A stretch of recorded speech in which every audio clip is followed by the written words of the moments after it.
the sharp aroma of coffee mingled with the crisp scent of a Pacific Northwest morning as I leaned against the counter, watching the steam curl from my cup.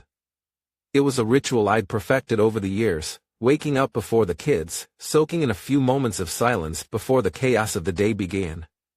Out the window, the golden light of the rising sun filtered through the maple trees lining our backyard, their branches swaying gently in the cool breeze. The dew sparkled on the grass like tiny diamonds, and the faint laughter of children playing a few houses down floated in the air. It was one of those mornings that felt almost cinematic, like something pulled from a family movie where everything always ends well. But life isn't a movie, and the quiet moments often hold the loudest thoughts. My mind drifted, as it often does these days, back to a time when mornings like these were filled with more than just coffee and solitude, when they were filled with laughter, shared plans, and the kind of love that felt unshakable. The smell of coffee alone could take me back years. I remember the mornings Tracy would bustle around the kitchen, still in her robe, hair a bit messy, pouring cereal for the twins while I wrangled our oldest, Tyler, into his school uniform. Tracy always had this way of making chaos seem charming, her laughter ringing out as she playfully argued with Beth and Emily over how much sugar they could sprinkle on their oatmeal. We were perfect, what family is? But we were happy. Or at least, I thought we were. Our story wasn't extraordinary by any means, but it was ours. Tracy and I met during one of those 4th of July barbecues that small-town America does best. She was wearing a sundress that day, her blonde hair catching the sunlight in a way that made her look like something out of a dream. I was fresh out of boot camp, more muscle than sense, and completely taken by her. She had this laugh, this easy way of making everyone around her feel at home. Within a year, we were married, and soon after, our little family started to grow. I remember the day Tyler was born, the way Tracy squeezed my hand, her face glowing with a mix of exhaustion and joy. "We did it, Blake," she'd whispered, cradling him against her chest. Those words stuck with me, carrying a deeper meaning than either of us realized at the time. Back then, I thought we meant us, me and her, a team against the world. But now, looking back, I wonder if we ever truly understood the weight of that promise. For years, our life was like one of those glossy photos you see in a magazine, perfect on the surface.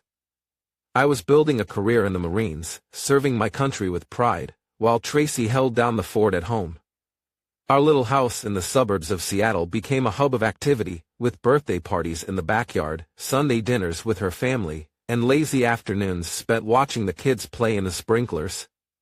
But military life wasn't without its costs. Every deployment felt like a gamble, like rolling the dice on whether I'd come back in one piece. I'd watch Tracy's face as I boarded the plane, her eyes brimming with tears but her smile never faltering. "We'll be here when you get back," she'd always say, her voice steady even when I knew her heart was breaking. It was those words that got me through the long nights overseas, the thought of home pulling me through the worst of it. And she was there, at least for a while. Every homecoming was like a scene from a Hallmark card.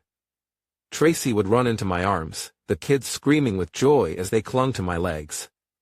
Those were the moments that made it all worth it, that made me believe we were invincible.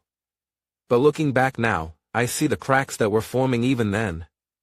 At first, they were easy to ignore, a missed dinner here, a quiet argument there.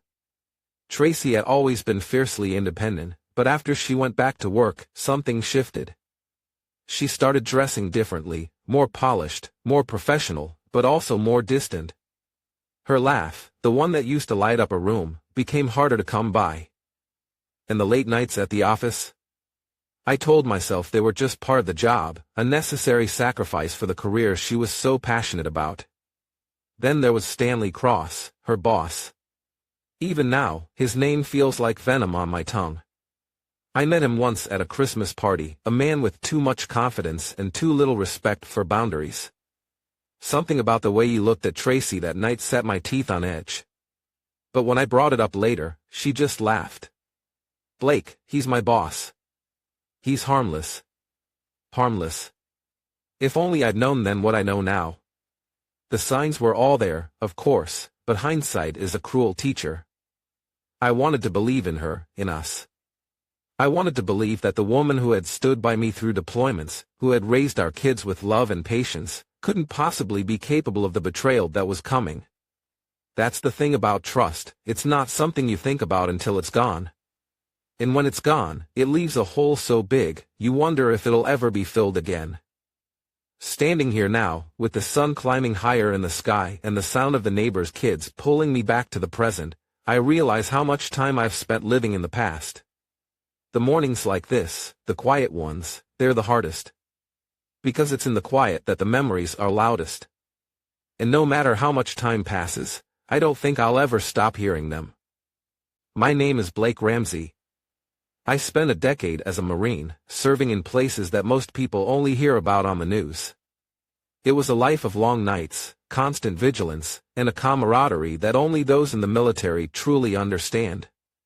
Looking back, those 10 years shaped me in ways I'll never fully put into words. But they also came with sacrifices, the biggest of which was leaving my family behind every time duty called. Tracy, my wife, was the rock of our family. She had to be.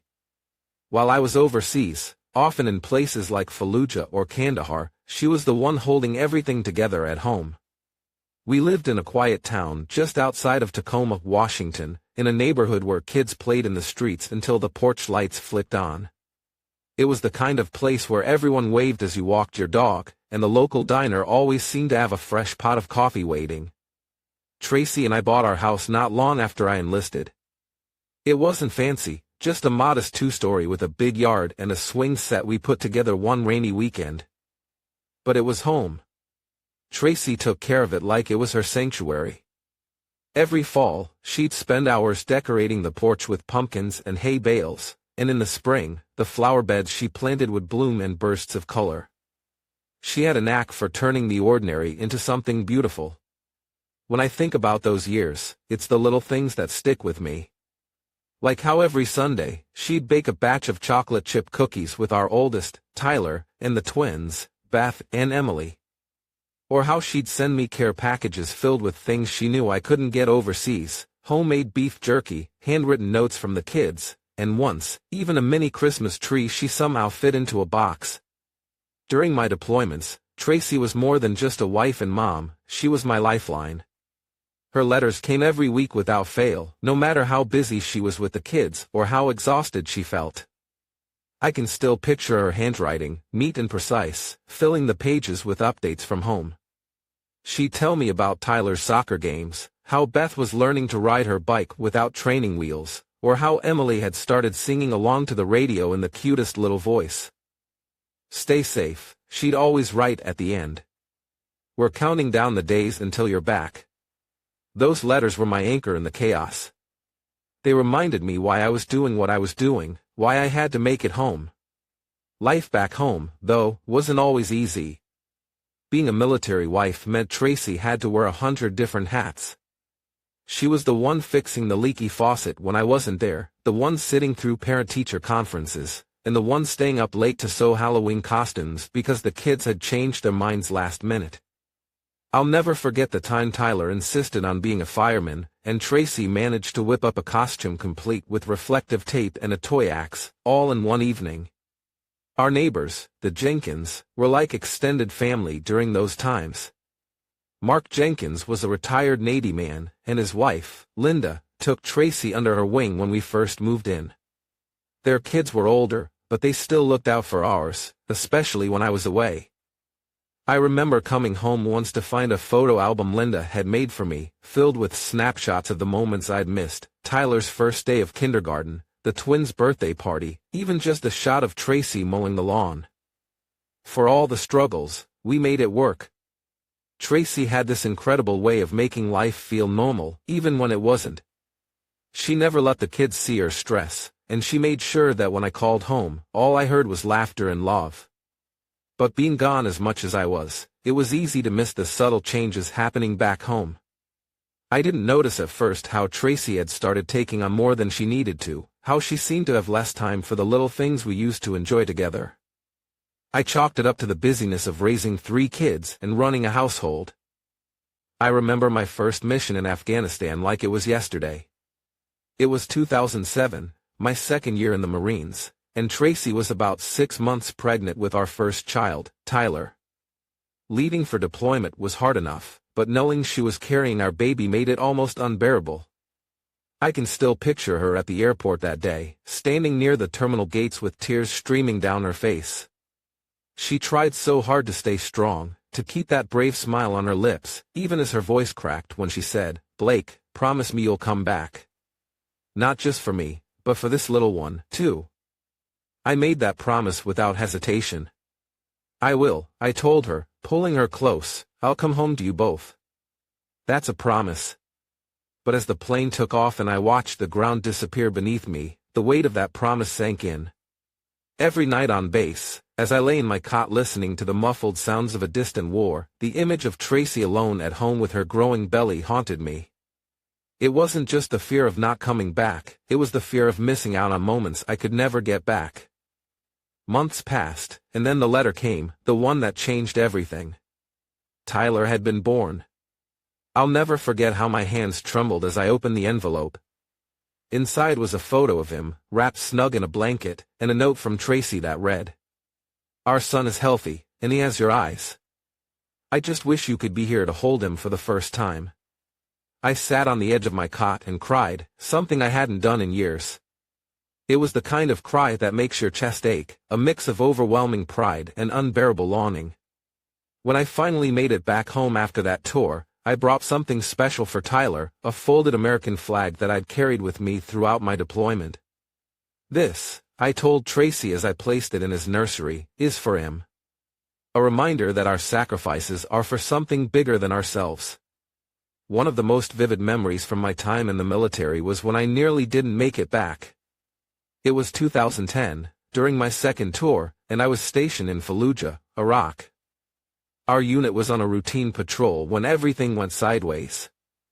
We were driving through a stretch of road we'd passed dozens of times before, but that day, it was different. I remember hearing a distant pop that sent my instincts into overdrive. Seconds later, the world exploded around us. A roadside bomb had gone off just a few meters from my vehicle.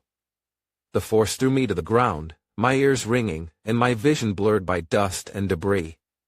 Pain shot through my leg, and when I looked down, I realized I'd been hit by shrapnel. Despite the chaos, the adrenaline took over, and I crawled to one of my squad mates, who'd been knocked unconscious by the blast. I grabbed him by the straps of his vest and dragged him to cover, my own injuries screaming with every movement. When I woke up in a field hospital later, the first thing I asked wasn't about my leg, it was, "Can I write a letter home?" The doctors and nurses looked at me like I was crazy, but I didn't care. I needed Tracy to know I was alive. In my letter, I downplayed everything, telling her I'd had a minor scrape and that I'd be back on my feet in no time. Of course, Tracy saw right through it. Her reply came a week later, and I still remember her words. "Blake, I know you're trying to protect me, but you don't have to. No matter where you are, my heart is there with you.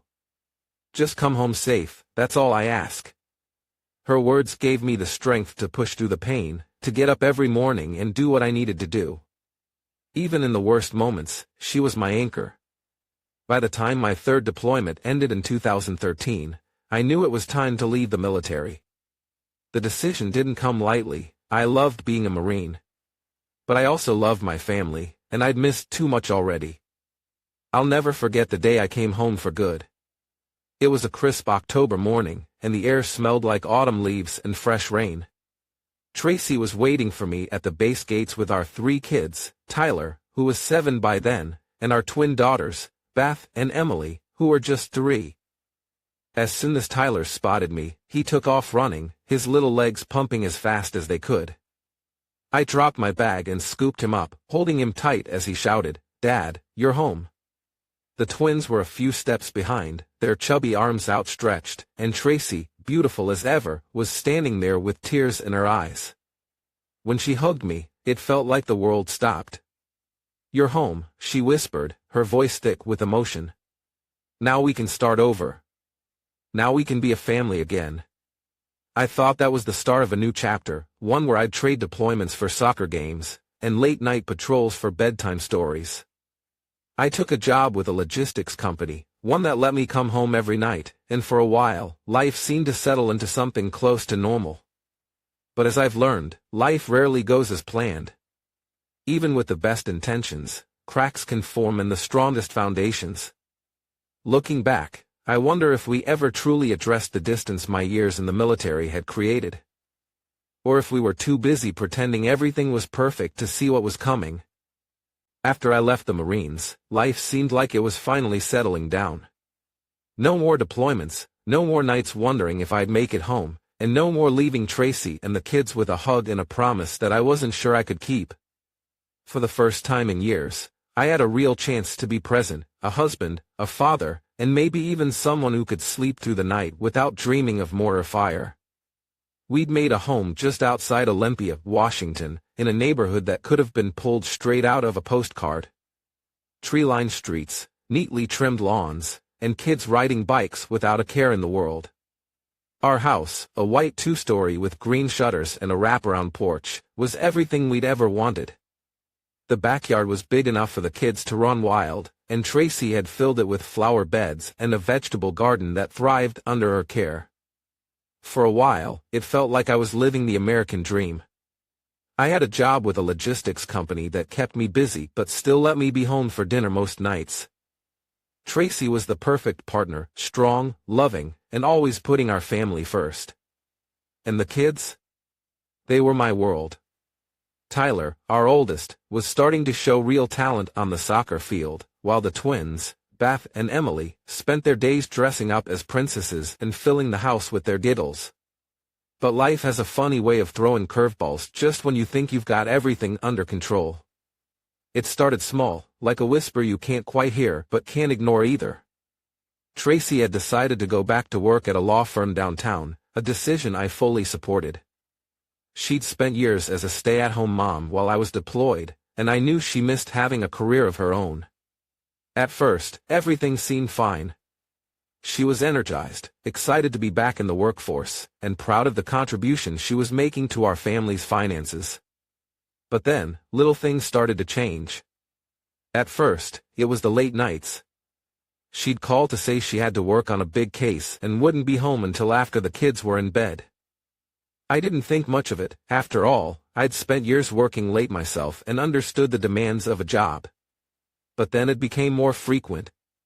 Her phone, which used to sit out on the kitchen counter, was now always on silent, tucked away in her purse. When I'd ask about her day, her answers grew shorter, more vague. And those little rituals that used to define our relationship, Sunday morning pancakes, movie nights with the kids, began to slip away. At first, I told myself I was overthinking it.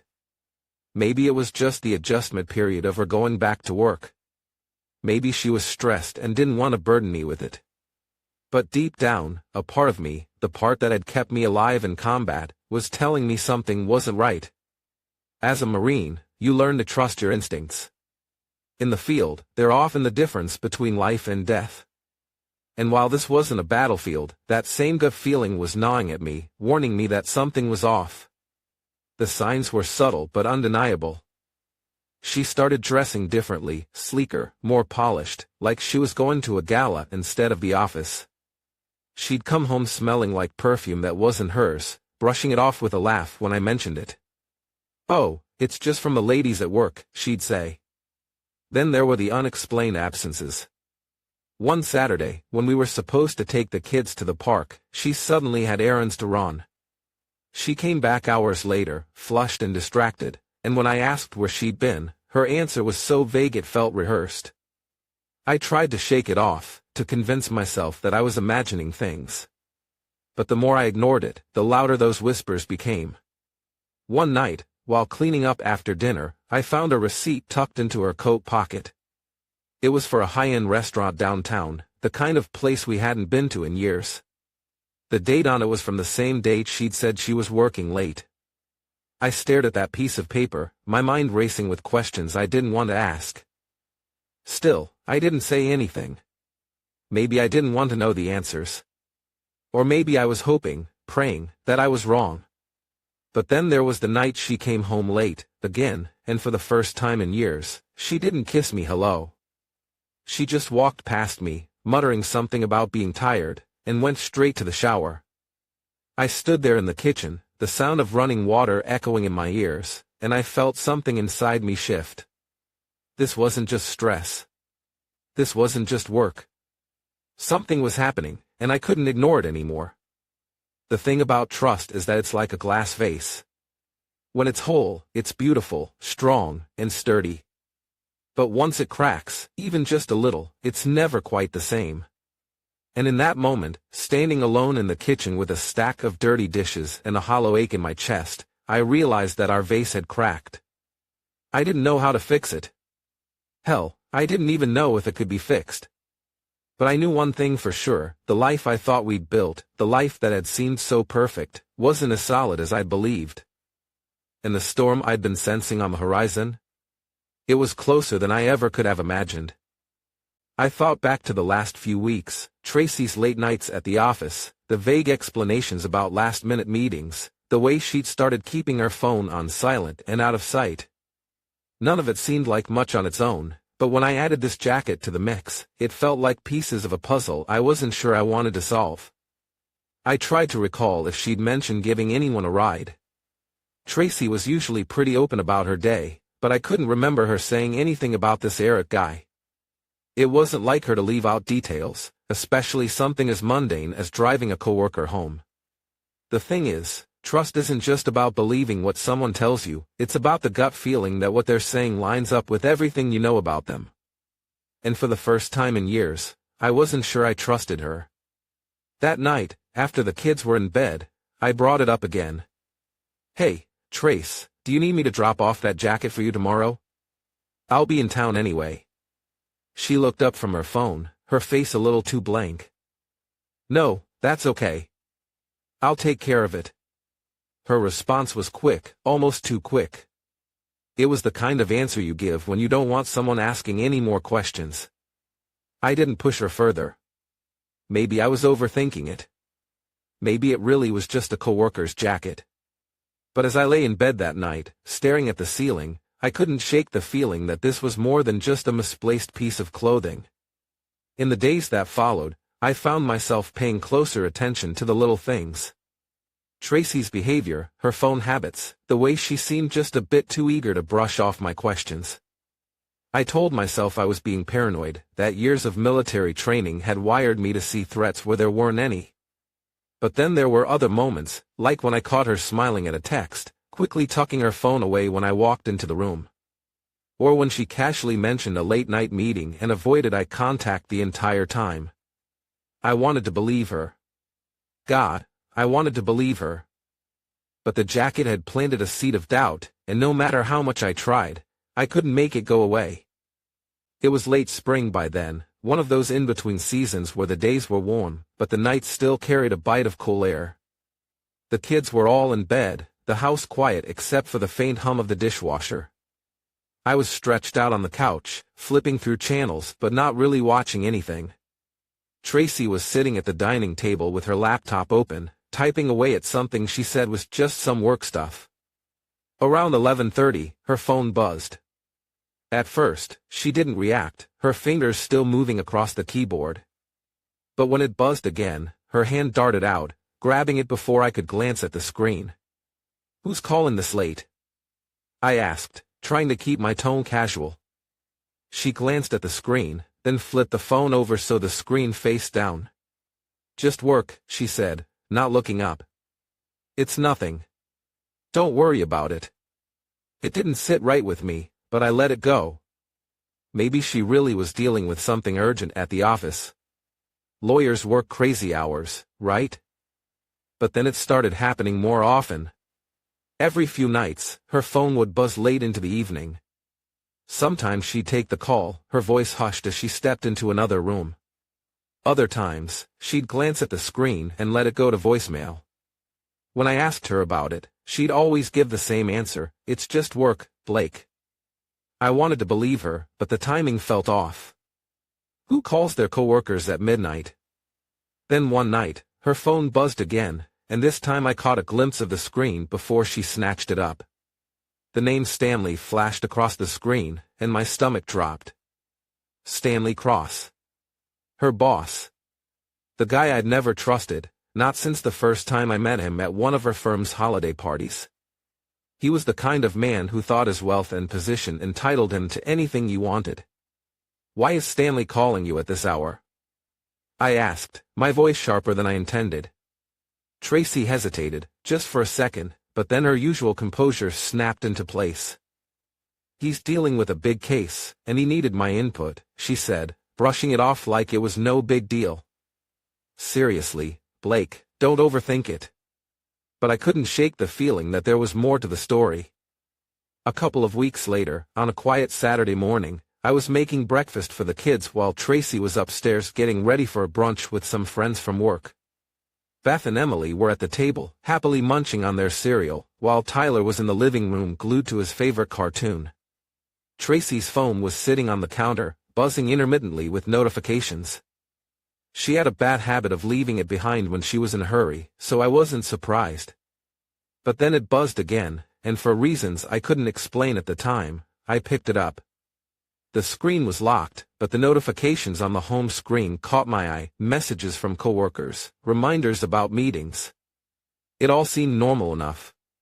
But then I noticed there were no messages from Stanley. I hesitated, my thumb hovering over the unlock button. I knew her passcode. It was the same one we used for most of the house stuff, but I felt a twinge of guilt even considering it. Tracy and I had always had an open book policy when it came to our phones, but this felt different. Still, curiosity got the better of me. When I opened her Messages app, the thread with Stanley was gone. Not archived, not hidden, just gone. Now, I'm not the most tech-savvy guy, but even I know that people don't delete work messages unless they're hiding something. My mind raced with questions I didn't want to answer. Why would she delete messages from her boss? Was she trying to protect me from something? Or herself? Tracy came downstairs a few minutes later, her heels clicking against the hardwood floor. She looked great, her hair done up and her makeup flawless, but I couldn't bring myself to compliment her like I usually would. "Hey," I said, holding up her phone. "You forgot this." She took it with a quick smile. "Thanks, babe. What would I do without you?" I wanted to ask her about the deleted messages, but the kids were right there, and I didn't want to start a scene. So I let it go, for the moment. Over the next few days, the deleted messages nagged at me. Every time Tracy picked up her phone, every time it buzzed, I found myself watching her a little more closely. Was I overreacting? Maybe. But something about the whole situation didn't sit right. Tracy had always been so open, so honest. The secrecy, the late-night calls, the missing messages, it wasn't like her. And the more I thought about it, the more I realized how little I actually knew about what was going on at her job. One evening, after the kids were in bed, I tried to bring it up. "Hey, Trace," I said, keeping my tone light. "You've been working a lot lately. Everything okay at the office?" She looked up from her laptop, her expression guarded. "Yeah, everything's fine." "Why?" I shrugged, playing it off. "Just seems like you've been under a lot of stress lately. If there's anything I can do to help, let me know." Her smile was thin, almost forced. "Thanks, Blake, but I've got it handled." And that was that. But deep down, I knew this wasn't the end of the conversation, it was just the beginning. It was late June, and the heat had just started to creep in, the kind that makes the air conditioning hum all day and the evenings feel heavy. I'd been wrestling with my suspicions for weeks now, trying to push them aside for the sake of my sanity, but the unease wouldn't let me go. Every late-night call, every hushed conversation, it all kept replaying in my head like a broken record. One night, after Tracy went to bed, I found myself standing in the kitchen, staring at her phone on the counter. I didn't pick it up this time. Instead, I made a decision. The next day, I drove to a big-box electronics store across town, the kind where the employees are a little too eager to sell you the latest gadget. I didn't explain much, just told the guy I needed a small, discreet camera for home security. He nodded like he'd heard it all before and showed me a device the size of a soda can tap. I installed it in the living room that evening, tucked high on the bookshelf among some old photo frames. Tracy didn't notice. Why would she? It was just another piece of clutter in a room already filled with toys, books, and half-empty coffee mugs. For a few days, nothing happened. Tracy spent most of her time either at work or upstairs with the kids, and I started to wonder if I was just being paranoid. But then, one evening, the camera caught something that made my stomach drop. She was sitting on the couch, her legs curled up beneath her, phone pressed to her ear. I could hear the faint murmur of a man's voice on the other end, and her laugh, light, flirtatious, a sound I hadn't heard from her in months. "Stanley, you're terrible," she said, her voice low and teasing. She paused, listening. "No, I can't wait either. Next week in Chicago, right? Just you and me?" I turned off the footage, my hands shaking. Whatever hope I'd been clinging to, that this was all just a misunderstanding, evaporated in an instant. The final piece of the puzzle came from an unexpected source. It was a Thursday afternoon, the kind where the sun blazes high and the world feels almost too bright. I was in the backyard fixing the latch on the gate when my phone buzzed in my pocket. "Hello?" I answered, wiping sweat from my forehead. The voice on the other end was soft but steady, with an edge of exhaustion. "Blake, this is Marissa. Stanley Cross's wife." I froze. For a moment, I thought I'd misheard her. "Marissa?" I repeated. "Yes," she said. "I think we need to talk about Tracy and Stanley." We agreed to meet that evening at a small coffee shop downtown, one of those cozy places with mismatched furniture and indie music playing softly in the background.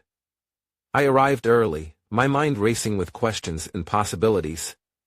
When Marissa walked in, she looked exactly how she sounded, tired, but resolute. She slid into the chair across from me, setting her oversized purse on the table. "Thank you for meeting me," she said, her hands trembling slightly as she reached for her coffee cup. "What's going on?" I asked, trying to keep my voice steady. Marissa didn't waste time. She pulled out her phone and began scrolling, eventually turning the screen toward me. "I found these on Stanley's laptop," she said. The photos and messages were undeniable. Tracy and Stanley, laughing together at what looked like a hotel bar. A string of text messages that started professional but quickly veered into something else entirely. And then there were the calendar entries: Chicago, Miami, San Francisco. "I thought it was just my imagination," Marissa said, her voice cracking. But then I started paying attention. Every time he said he had a work trip, I'd check his emails. And Tracy's name kept coming up. I nodded, my throat tight. "I've been suspicious too," I admitted. But I didn't want to believe it. Until now. She took a deep breath, her expression hardening. "We can't let them get away with this, Blake. They've lied to both of us for long enough. What do you suggest?" I asked, though I already had an idea where this was going. She leaned forward, her voice firm. "We expose them. Publicly. At the firm's end-of-year party. They won't be able to deny it when we lay everything out in front of their colleagues." I hesitated for a moment, thinking about the kids, the fallout, the chaos this would cause. But then I thought about the lies, the betrayal, and the look on Tracy's face every time she brushed off my questions. "All right," I said, my voice steady. "Let's do it. But we need to make sure we have everything, solid proof they can't talk their way out of." Marissa nodded, her determination matching my own. "I've got the messages and photos," she said. "What about you?" "I've got camera footage," I replied, the words feeling heavy in my mouth. Together, we spent the next hour planning every detail of the confrontation. It wasn't going to be pretty, but it was necessary. They'd made their choices, and now it was time for the truth to come out. The days and weeks after the company party were some of the hardest of my life. Everything I'd built with Tracy, our marriage, our family, our home, had crumbled in front of me. The confrontation had gone exactly as planned. Marissa and I laid out every piece of evidence we had, and there was no room for denial. Tracy's face had gone pale, her carefully crafted facade shattered in an instant. Stanley looked more irritated than apologetic, as if we were inconveniencing him with our pain. Afterward, the fallout was swift. Tracy and I separated almost immediately, and the divorce paperwork followed soon after. Marissa did the same with Stanley. Both of us agreed there was no fixing what had been broken. At first, it was chaos. Splitting up finances, deciding who got what, explaining things to the kids, it all felt overwhelming. The worst part, though, was the quiet moments, when the house was still, and I was left alone with my thoughts. Marissa and I stayed in touch during those early days. At first, it was practical. We'd check in on each other, share updates about the divorce proceedings, exchange advice on lawyers. But as time went on, our conversations shifted. We started talking about other things, our favorite places to travel, books we'd read, even funny memories from before everything fell apart. One evening in late October, Marissa called me out of the blue. "Hey, Blake," she said, her voice warm. "You up for some company?" I could use a friendly face. We met at a small wine bar downtown, one of those quiet places with dim lighting and jazz playing softly in the background. Marissa looked different that night, lighter, somehow, like a weight had been lifted off her shoulders. "Thanks for coming," she said as we sat down. I was starting to feel like I was drowning in paperwork and emails. I needed a break. I nodded, knowing the feeling all too well. "Divorces have a way of sucking the life out of you," I said with a wry smile. We talked for hours, the conversation flowing effortlessly. We laughed about the awkward moments during the party, vented about the difficulties of starting over, and even joked about how neither of us ever wanted to hear the name Stanley again. As the night went on, though, the tone of our conversation shifted. "Blake," Marissa said, her voice softer now. "Have you thought about what's next? For you, I mean." I shrugged, swirling the last bit of wine in my glass. "Honestly, I've been so focused on just getting through the day, I haven't really thought about it. What about you?" She hesitated for a moment, her eyes searching mine. "I've been thinking about us," she said finally. "Us?" I repeated, caught off guard. She nodded, a small smile tugging at the corners of her lips. "Yeah. I mean, we've been through so much together these past few months. And I don't know, maybe this is crazy, but it feels like there's something here. Something worth exploring." Her words hung in the air between us, and for a moment, I didn't know what to say. I hadn't thought about Marissa that way, not really. But as I sat there, looking at her, I felt something stir inside me. It was a feeling I hadn't experienced in a long time, a flicker of hope, of possibility. "I don't know," I said finally, my voice steady. "I didn't think I'd ever feel ready for something like this again. But maybe we could see where this goes." Her smile widened, and for the first time in what felt like forever, I felt myself relax. We didn't rush into anything after that. We took our time, meeting for coffee, going for walks, talking late into the night. It wasn't perfect, there were moments of doubt, of hesitation, but there was also something genuine about the way we supported each other. For the first time in months, I felt like I could breathe again. Building something new after the wreckage of our past lives wasn't easy. Marissa and I both came into this with scars, raw, unhealed wounds from the betrayal we'd endured. But if there was one thing we had in abundance, it was understanding. She knew what it was like to feel blindsided, to question everything you thought you knew. And I knew what it was like to put on a brave face for the kids while falling apart inside. For months, we took things slow. It wasn't just about us, it was about our children too. My three, Tyler, Beth, and Emily, were my whole world. And Marissa's daughter, Lucy, was her anchor. We wanted to be sure that whatever was happening between us wouldn't disrupt their lives more than they already had been. But life has a way of moving forward, even when you're hesitant. Slowly but surely, our lives started to blend in little ways. Tyler and Lucy discovered they both loved soccer, and before long, Saturday mornings became a ritual of cheering them on at the local field. Beth and Emily adored Lucy, who was a few years older and always eager to play the role of big sister. A year later, on a warm summer afternoon, I decided to take a leap. It was Marissa's birthday, and I wanted to do something special, something that brought all of us together. I planned a picnic at a local park just outside Seattle, the kind with wide open spaces, shady trees, and a lake where the kids could skip rocks. The day couldn't have been more perfect. The sky was a bright, endless blue, and the air carried the faint scent of freshly cut grass.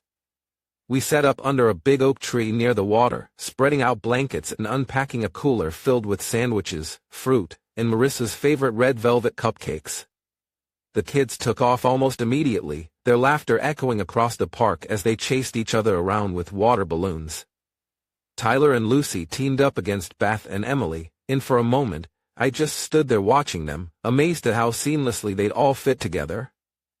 Marissa was sitting on the blanket, her hair catching the sunlight, looking more at peace than I'd seen her in a long time.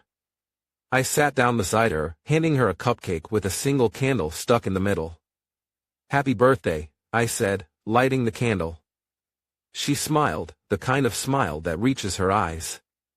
"You didn't have to do all this," she said softly. "I wanted to," I replied. "You deserve it." As she blew out the candle, I found myself saying something I hadn't planned. "Thank you for stepping into my life," I said, my voice steady but filled with emotion. "For giving me, and the kids, something I didn't think we'd ever have again." She looked at me, her eyes shining. "And thank you for trusting again," she said, taking my hand. The moment was simple, but it felt monumental. As the kids ran back to us, their faces flushed from the summer heat and their hands sticky with watermelon juice, I felt something I hadn't felt in years, contentment. "Dad!" Tyler called out, holding up a flat rock. "Lucy taught me how to skip stones. Watch this." He ran to the water's edge with Lucy, and together, they sent the rocks skimming across the lake's surface. Beth and Emily weren't far behind, their giggles mixing with the splash of water.